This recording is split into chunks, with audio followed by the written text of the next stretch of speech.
خواهران افتتاح میکنن. بعد میرویس جان ایستو استاد شد ریستا پیدا اما در یک لاین استاد شوند. مخصوص اعضای شورا ریستا پیدای بزرگوار زحمات زیاد را متقبل شدن. خداوند متعال حج دنیا و آخرت را نصیبشان بگردانند. آماده هستین؟ قیچی آمد. 1 2 3 با ذکر صلوات افتتاح میکنیم. محمد و آل محمد و عجل فرجهم. اللهم افتح لنا بالخير واختم لنا بالخير واجعل عواقب امورنا وامور كل المسلمين مخصوصا مسجد هذا خيرا بر محمد و آل بیت محمد. این مکان مقدس را در این چنین یک شب روز مبارک با آبروی آقای امام زمان با یاری و همکاری همه عزیزان و برادران و خواهران افتتاح میکنیم با ذکر صلوات.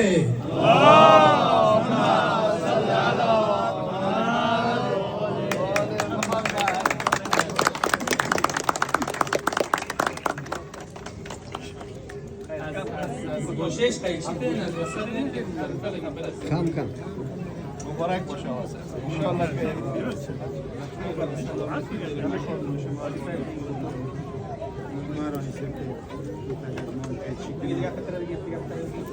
خدا نیک و مبارک کنه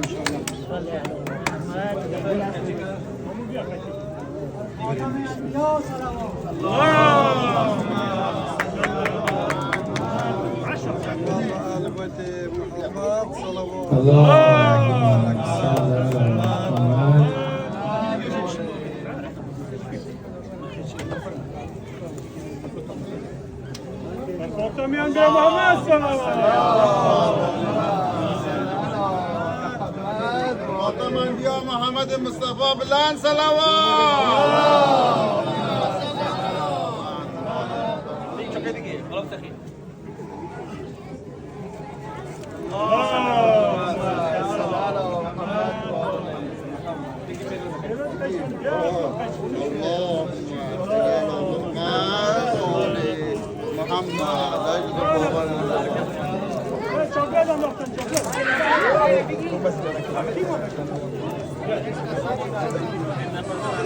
امیر جان بخیر بیا